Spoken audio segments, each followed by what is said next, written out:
Good morning on this dismal, rainy Wednesday morning, volunteering morning. We're doing lots of interesting things today.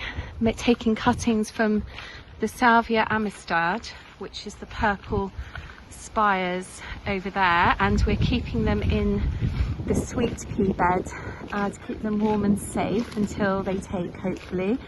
So we'll see. And we're moving some of the olives which aren't very happy in position and trying to move them to somewhere a bit better. And the rest of the volunteers are over at the back of the serpentine wall. I'll quickly show you where we're underplanting the hydrangea annabelles with spare alchemilla, that's the alchemilla there amongst the box balls. There's Barbara over there putting some erigerons in the squares at the base of the roses.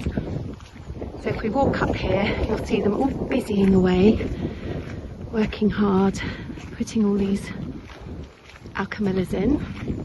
So hopefully that will be stunning for next season. Anyway, the reason for this is that the volunteers, not just the garden volunteers, but also the opera volunteers, we're all going to be making wreaths on the week commencing, I think it's the 30th of November. So if you would like a wreath for Christmas and you'd like to support the opera, they're £50 each and they'll have lots of lovely little bits and pieces on them. So put your pre-orders in as soon as possible so I can make them with them and we can get them underway later in the month. So anyway,